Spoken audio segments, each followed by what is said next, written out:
Just when you thought you'd heard the worst about red meat, there's news from the super reliable Consumer Reports about life-threatening drugs in red meat. Which drugs? According to Consumer Reports, ketamine, a hallucinogenic party drug and experimental antidepressant; phenylbutazone, an anti-inflammatory deemed too risky for human use; chloramphenicol, a powerful antibiotic linked to potentially deadly anemia. While not present in enormous quantities, government analytical data obtained by Consumer Reports under the Freedom of Information Act suggests that trace amounts of these and other banned or severely restricted drugs may appear in the U.S. meat supply more often than was previously known. Consumer Reports interviewed farmers, experts, government officials, and medical professionals to come to the conclusion that there are serious concerns about the safeguards put in place to protect the U.S. meat supply. So where exactly does this data come from? According to the magazine, the data comes from the Department of Agriculture's Food Safety and Inspection Service, which is supposed to help ensure the safety of meat in the United States. There are various ideas about how these dangerous and life-threatening drugs came to be found in the meats we eat. These ideas include contaminated feed and intentional misuse of the drugs.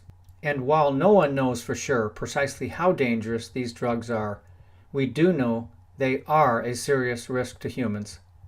In spite of this, the Food Safety and Inspection Service is not doing any further research. Is there cause for serious concern? Consumer Reports, food safety scientists, and other experts believe that there's genuine cause for concern, both about the chemicals and about the FDA's lack of action. We're not talking about a few random samples containing these illegal and dangerous drugs. Consumer Reports says that hundreds of samples of poultry, beef, and pork appear to show residue of drugs that the government says should never be used in food animals. And these samples came from both large meat producers and small meat producers, and they include meat destined for supermarkets, restaurants, hospitals, schools, and elsewhere. So what's been done? Nothing. The FDA's testing division doesn't think the results merit follow-up testing or investigation. Consumer Reports disagrees.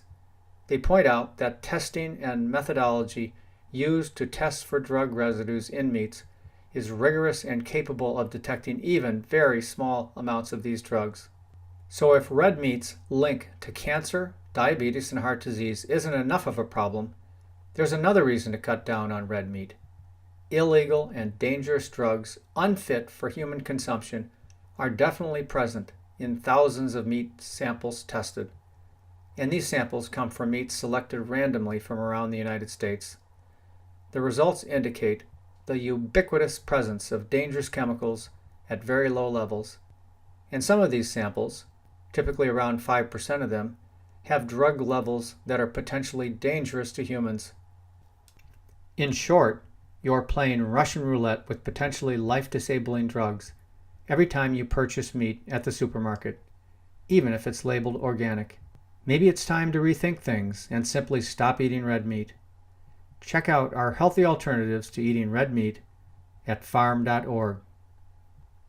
This is Dr. Mike Martin, founder and president of Physicians Against Red Meat. I want you to live a long, healthy, and happy life. Thanks for listening.